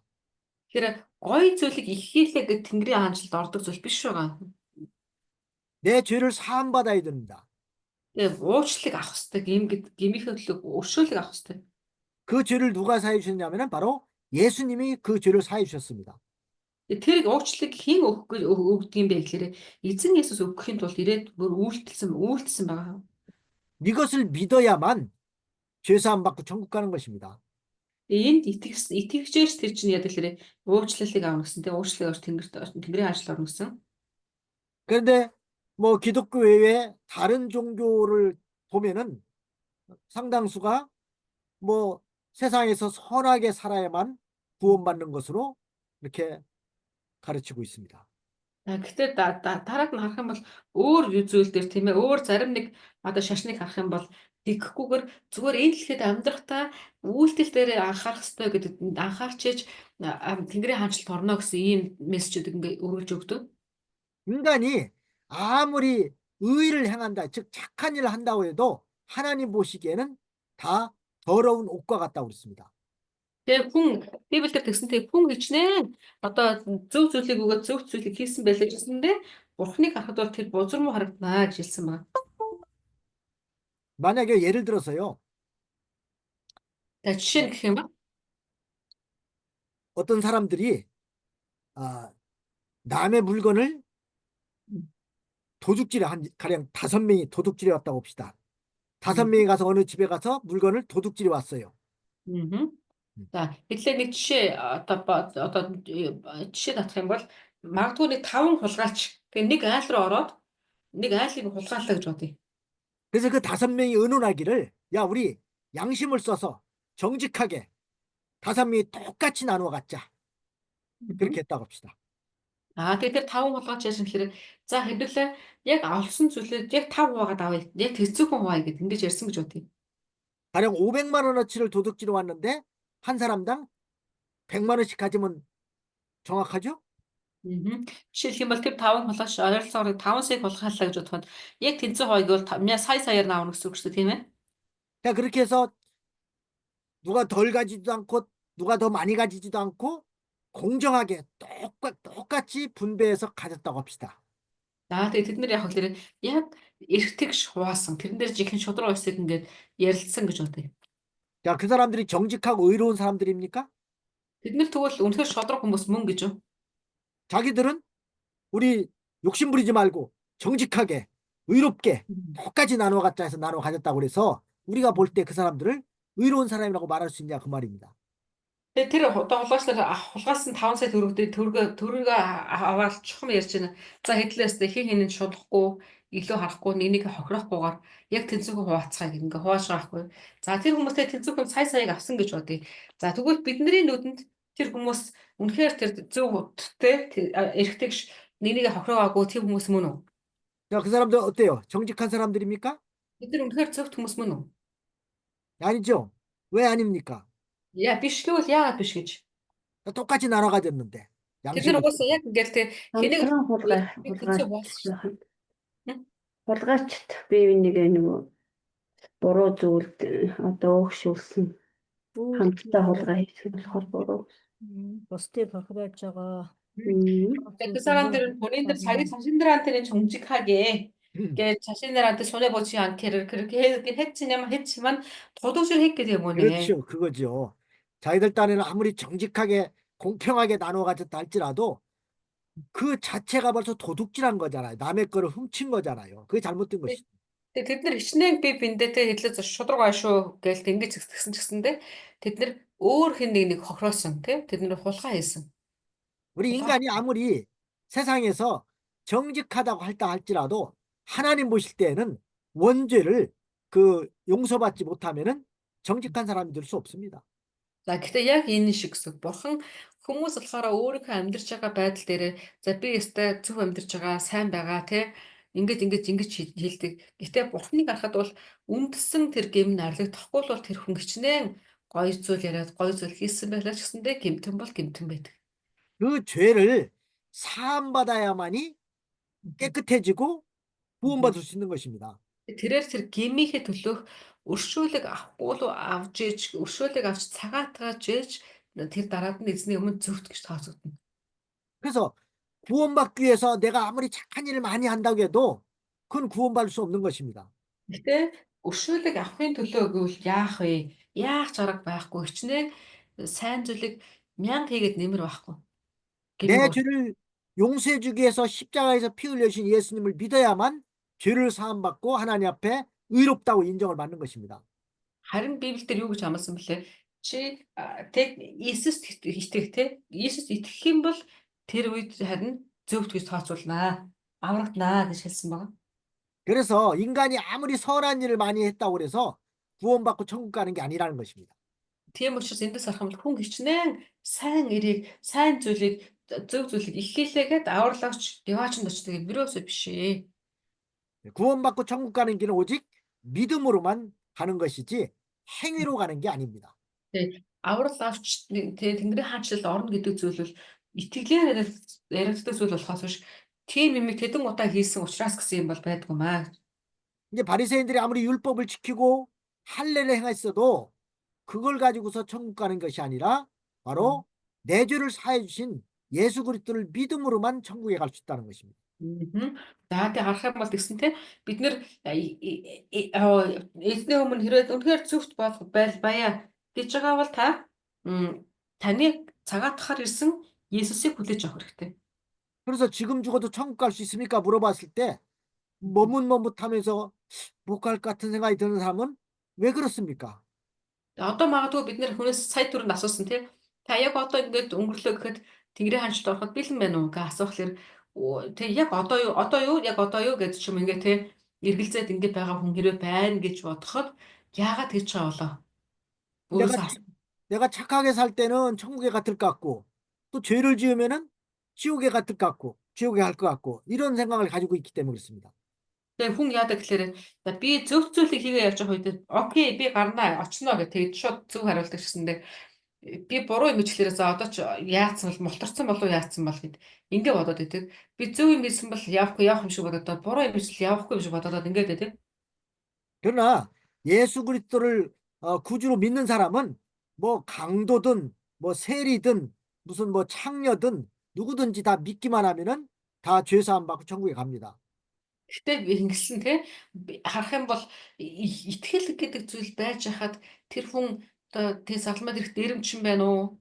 Янхан байна уу? Тэ? Өнчин хүн байна уу? Хамаагүй гэсэн. Хэн байх нь хамаагүй. Итгэлээр бүх зүйлийн цензур тавигддаг. 그러면 예수님 믿기만 하면 천국 간다고 하니까 뭐 죄를 져도 상관없지 않느냐 이렇게 말하기도 합니다. Тэгээ зарим хүмүүс тэгдэг те. Окей, тэгвэл за итгэлээр л би одоо авралын цензурыг хийх юм бол тэгвэл арай жоохон өөр юмд үйлдэчихв гэдэг ингэж хэлдэг те. Гэм үйлдэчихв гэдэг. 예수님을 믿어서 이제 구원받아서 천국 가게 됐으니까 죄를 져도 괜찮습니까? За би итгэлээрээ Тэнгэрийн хаанчлал орох эрхээ авсан чинь одоо зүгээр нэг итгэлээсээ бусад гадуур өөр жоох юм хийчих болно үстэй гэдэг. Жоох гэм үйлдэчихв гэдэг. 사람이 죄를 짓게 되면은 뭐 그 죄 때문에 지옥 가는 건 아니지만은 그 죄로 인해서 하나님의 징계가 옵니다. Хүн гэм үйлдэх үед те гэмээс за шиг гэм үйлдсэн учраас Тэнгэрийн хаанчлал орох нь орно. Гэхдээ Христээр дамжуулаад итгэлийг авсан байлаа гэсэндээ тэрнээс дараа нь гэм үйлдэх илтгэхээр эзнээс шид хэл ирдэг, сахилгачуулалт ирдэг. 하나님께서 그 사람이 지은 죄를 회개시키고 바로 세우려고 징계를 하시는 것입니다. Тэгээ бурхан тэр хүний хийсэн үйлдэлүүдийг бүгдийг мэднэ. Тэ? Тэгээд яадаг гэхээр тэр хүнд одоо сахилгачуулалт өгөөд гэмээ ойлгоод ухаараад буцаад ирэх тийм боломжуудыг өгөхийн тулд засгалжуулалт өгдөг. 그래서 택한 백성들이 죄를 짓게 되면은 하나님이 징계를 하신다는 것입니다. Тэгээ бурхан тэгсэнтэй сонгогдсон арт түмэн нь гэм үйлдээд байх юм бол бурхан тэтгэрийг сахилгачуулнаа гэж хэлсэн. 또 죄를 지으면은 자신도 믿음이 자라나지 못하고 또 하나님께 욕이 돌아가는 것입니다. Бас нэг гэм дотор гэм тутгалдаад амьдрах тусам хүн сүнсээр өсдөггүй. Тэ? Тэгээ сүултээ яадаг гэхээр өөрөө бүр ингэ сүнсээ дагахгүй махбодоо дагаад явдаг хүн болдог. 천국에 갈 때는 내가 믿음 지킨 걸 가지고 천국에 가는데 믿음을 잘 지킨 사람은 천국에서 큰 자가 되는 것이고 믿음을 지키지 못하고 이제 겨우 예수님만 믿고 죽은 사람은 천국에 가면 작은 자가 되는 것입니다. Тэгээд бас тэгж байгаа те. Христэд итгээд итгэлээрээ Бурхны хаанчлал авах эрх авч байгаа боловч итгэлээ сахисан уу сахиагүй юу гэдгээрээ Тэнгэрийн хаанчлалаас ингэ ирэмлэгдэнэ гэсэн те. Итгэлээ сахиж агаад одоо Тэнгэрийн хаанчлал руу очдог хүмүүс яа гэсэн бэлээ. агуу нэг ингэдэх болно гэсэн. Харин итгэл дотроо сахихгүй арай чимаа гэж явж байгаад мөлхөд жолтгой Тэнгэрийн ажил орлоо гэх тэр яах вэ гэсэн бэ? Өчүүхэн гэсэн утгад нэгжилсэн. 그래서 예수님을 믿어서 이제 천국 가게 됐다고 그래서 아무렇게나 행동하고 죄를 지으면 안 됩니다. Тэгэхээр бид нэр тий итгэлд бүх юм шийдэх юм бол итгэсэн байхад болоо штэ гэд ингээд өөрөөр аашлуулж болохгүй гэсэн үг юм. 예수 그리스도를 믿어서 하나님의 자녀가 됐기 때문에 더욱더 하나님 말씀을 잘 순종해야 됩니다. Бид нэр Есүс Христэд итгээд Бурхны хүүхэд болох эрхийг хэрвээ та авцсан л гэж байгаа бол тий Бурхны хүүхдийн дайнд өрхөцөөр бид нэр зөв амьдрах гэж хичээх хэрэгтэй. 요한복음 1장 12절 말씀을 한번 보겠습니다. Тэгэхээр Иохан номын 1:12-ыг харъя. Иохан 1:12. 요한복음 1장 12절 영접하는 자 곧 그 이름을 믿는 자들에게는 하나님의 자녀가 되는 권세를 주셨으니. За хүн бүрийг гэгээр 12-т харин өөрийг нь хүлээн авсан болгонд өөрийнх нь нэрд итгэгчдэд Бурхны хүүхэд болох эрхийг тэр өгвөө. 아멘. 이게 예수님을 영접했다는 건 예수님을 믿었다는 것입니다. 예수님을 믿는 자가 하나님의 자녀가 되고 또 천국에 갈 수 있는 것입니다. Энэ дээр өөрийг нь хүлээн авагч гэдэг үг гарч байгаа. Энэ хүлээн авагч гэдэг нь болохоор итгэдэг гэсэн утга, итгэгч гэсэн утга явж байгаа. 요한복음 14장 6절 말씀 보겠습니다. За хэдүүлээ Иохан 14:6-ыг харъя. 거기 보면 예수께서 가라사대 내가 하고 길이요 진리요 생명이니 나로 말미암지 않고는 아버지께로 올 자가 없느니라 그랬습니다. За энэ дээр арах юм бол ингэсэндээ Есүс зам үнэн ам бол би байгаа юм аа. Хээч надаар дамжихгүйгээр эцэгт хүрэхгүй. 아멘. 근데 예수님을 믿음으로만 천국에 갈 수 있는 것이지 다른 방법으로 천국에 갈 수 있는 것이 아니라는 것입니다. Энэ дээр арах юм бол Тэнгэрийн хаанчлалд орох боломж нь орох эрх нь яаж үүсдэг вэ? Итгэлээр л үүсдэг. Өөр арга байхгүй гэж хэлсэн. 사도행전 4장 12절 말씀 한번 보겠습니다. За Үйлс номны хэдүүлээ 12-ыг уншия. Үйлс 4:12-ыг. 다른 이로서는 구원을 얻을 수 없나니 천하 인간의 구원을 얻을 만한 다른 이름을 우리에게 주신 일이 없음이니라 하였더라. Амен. Өөр хэний ч дотор аврал үгүй. Учир нь бидний аврагдаж болох өөр нэр Тэнгэрийн дор хүмүүст эс өгөгдгөө гэжээ. Амен. 이게 다른 걸 믿어서는 절대로 천국에 갈 수 없다는 것입니다. Өөр зүйлд итгэлээгээ Тэнгэрийн хаанчлалд орно гэсэн юм ерөөсөй байхгүй гэсэн. 왜냐하면 하나님께서 천지 만물을 창조하셨고 하나님께서 우리 인간을 창조하셨습니다. Бурхан л Тэнгэр огтгоор бүх зүйлийг тэрээр бүтээсэн тийм ээ. Тэгээ Бурхан зөвхөн бүх зүйлийг одоо мэдж байгаа гэсэн. 그래서 하나님께서는 최초의 인간인 아담과 계약을 했습니다. Тэгээ Бурхан хамгийн анхны хүн болох Адамтай гэрээ байгуулсан байдаг. 에덴 동산에서 선악과를 두고 계약을 했습니다. 약속을 한 것입니다. Эден цэцэрлэг дээр аваачж байгаа сайн муу модныг хажууд тий сайн муу модоор модон дээр тулгуурлаад түүнтэй гэрээ хийсэн байлээ. 내가 그것을 따먹는 날에는 정령 죽으리라고 그랬습니다. За тэгээд чи тэд бодноос үрчимс аваад идсэн тэр өдөртөө баруун өөхөх нэ гэж ингэ хэлсэн. 그런데 그 약속을 잘 지켜졌습니까? Тэгээ тэр амлалт нь яасан бэлээ? Тэр тангараг нь сайн сахигдсан билүү? 하나님과 인간의 대표인 아담과 약속을 한 거예요. Ер нь бол тэнцээ Бурхан болон хүн хоёрын хооронд тий амлалт хийгдсэн гэсэн үг байсан. Хүн нь болохоор яасан бэлээ? Адам чинь хүний төлөөлөл болж хийсэн тий. 뭘 두고 약속이냐면 선악과를 두고 약속한 것입니다. Тэгээд тэд нэр юун дээр гэрээ байгуулсан гэхээр сайн мэдүүлэгч модон дээр тулгуурлаад ингээд амласан гэсэн. 이 선악과를 따먹는 날은 정령 죽으리라고 그랬습니다. Тэгээ Бурхан сайн мог мэдүүлэгч модноос идэх юм бол чи үхнэ гэж хэлсэн. 그런데 그 약속을 바로 인간이 지키지 못했습니다. Тэгээ харин тэр амлалтыг хүн одоо биелүүлж чадаагүйгээсээ болоод тий модноос иддэг. 즉 선악과를 따먹었습니다. Тэгээ модноос идсэн тий бүр. 그래서 하나님께 범죄한 것입니다. Тэгээ тэгснээрээ эзний өмнө гим үлдсэн гэсэн үг юм. 그래서 하나님은 바로 약속한 대로 따먹는 날은 어떻게 한다고 했어요? 정령 죽으리라. 그래서 죽은 것입니다, 인간이. Тэгээ яасан гэхээр тэр сайн мод гэдүүлэгч модноос идсэн тэр өдөрт нь бурхан амласныхаа дагуу тэр хүнийг үхдэг болгосон. 그 영혼이 죽었고 Өндөр 육신도 сүнс нь 이제 үхсэн. 얼마 후에 죽은 것입니다. Хоёрдугаарт нь дээр махбод нь ч гэсэндээ араас нь тэг шороороо буцхойц болгосон. 그 죽은 영혼을 가지고는 천국에 갈 수 없습니다. Тэгэхээр бурхан яг үүндээ угаасаа тэр гэрээ хийсэхэд дагуу хүнийг өхүүлсэн учраас хүн тэр үхдэг сүнсээрээ тэнгэрийн ханшлаар байж чадахгүй. 영혼이 다시 살아나야만 천국에 갈 수 있습니다. Харин тэр үхдэг болцсон сүнс нь дахин төрж амьдыг авч иж тэнгэрийн ханшил орох боломжтой. 이게 죽었던 영혼이 다시 살아나야만 천국에 간다는 것입니다. Өөрөөр хэлбэл тэр үхсэн байсан тэр амьд дахин амьлж иж тэнгэрийн ханшилд орно гэсэн. 그 죽었던 영혼이 다시 살아나는 방법이 뭐겠습니까?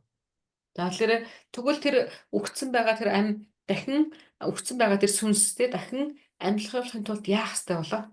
바로 예수 그리스도를 구주로 믿을 때에 그 죽었던 영혼이 다시 살아나는 것입니다. Эзэн Есүсийг та өөрийнхөө аврагч болгон итгэн хүлээж авахад дахин амьлалт ирдэг. 그것을 거듭난다라고 이렇게 말하고 있습니다. Энийг бид нараас дахин төрнөө гэж ярьдаг тийм. 그래서 거듭난 영혼이 이제 하나님을 알고 이제 죄를 사함받았기 때문에 천국에 갈 수가 있는 것입니다.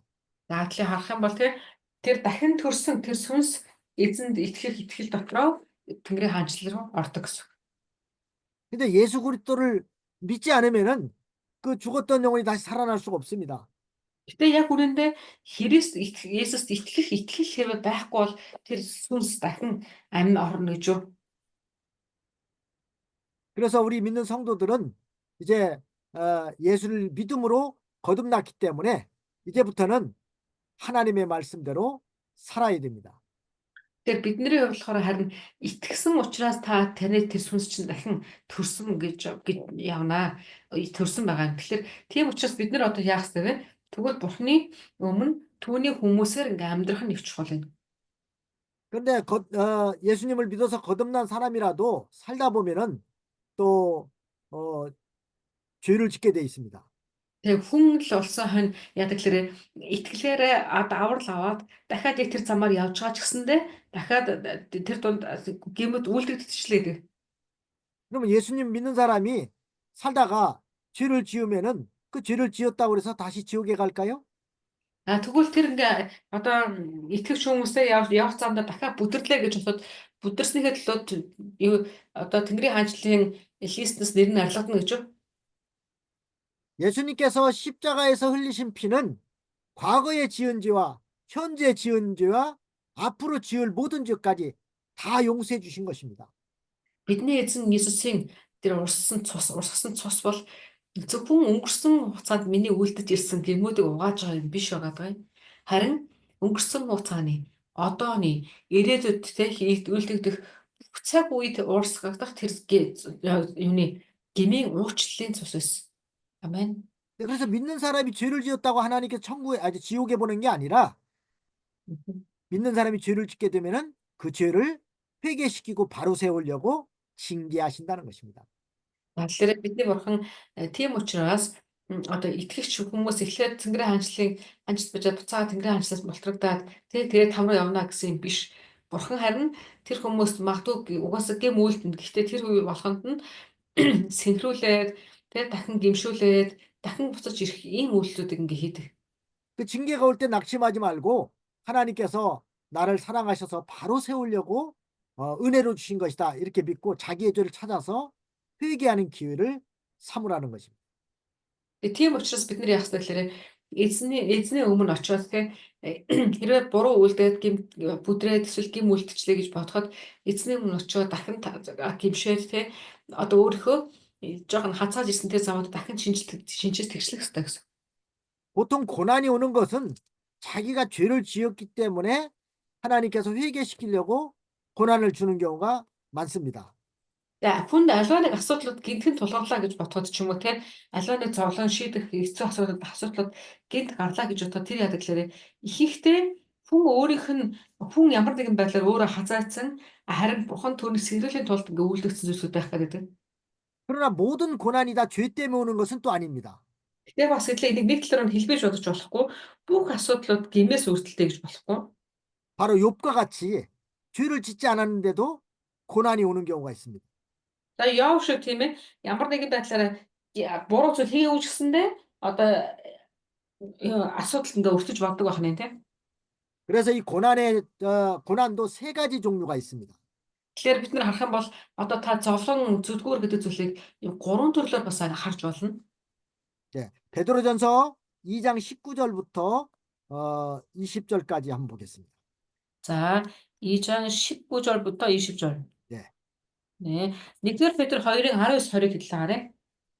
애매히 고난을 받아도 하나님을 생각함으로 슬픔을 참으면 이는 아름다우나 죄가 있어 매를 맞고 참으면 무슨 칭찬이 있으리요. 오직 선을 행함으로 고난을 받고 참으면 이는 하나님 앞에 아름다우니라. За учир нь хүн шудраг босоор зовохдоо бурханд ханддаг мэс чанараасаа болж төвчвөл энэ нь нэгүүлсэл юм аа.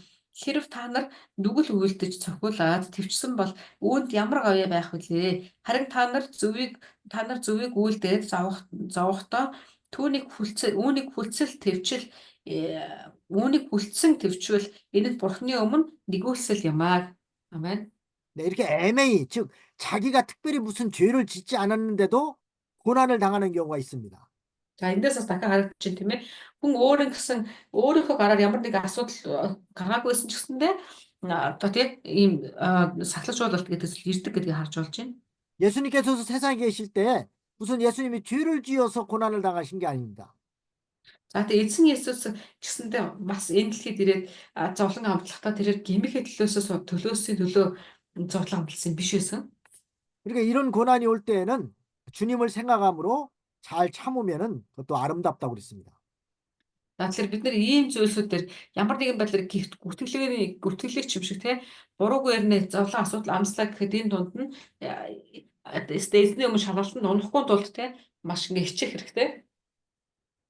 두 번째로는 죄가 있어서 고난을 당하는 게 있습니다.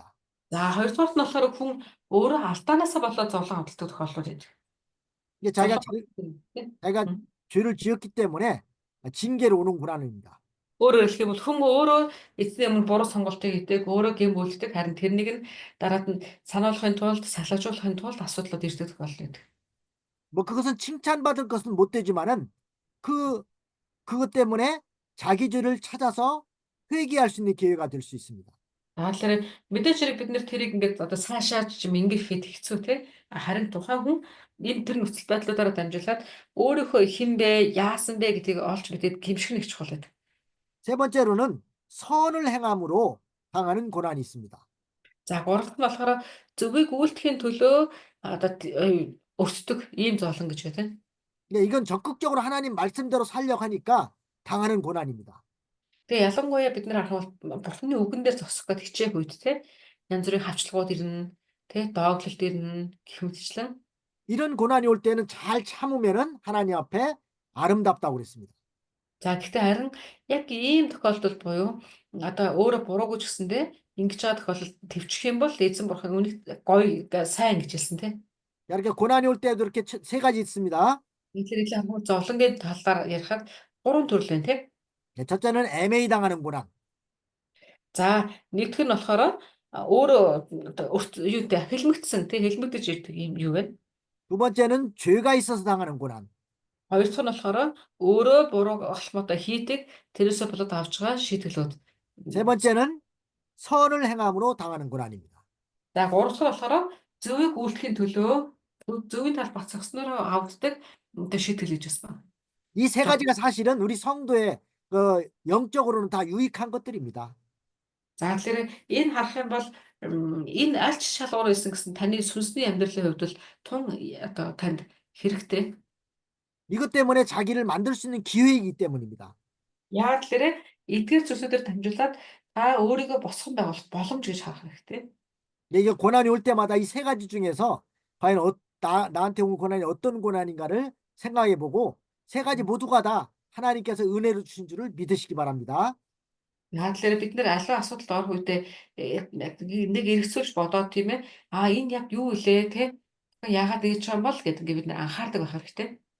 네, 오늘은 여기까지 하겠습니다. За харин өнөөдөр энэ үргээ дуусгая. 네, 기도하겠습니다. Залбирая. 하나님 아버지, 오늘도 이렇게 욥의 고난을 통해서 우리에게 주신 교훈을 배웠습니다.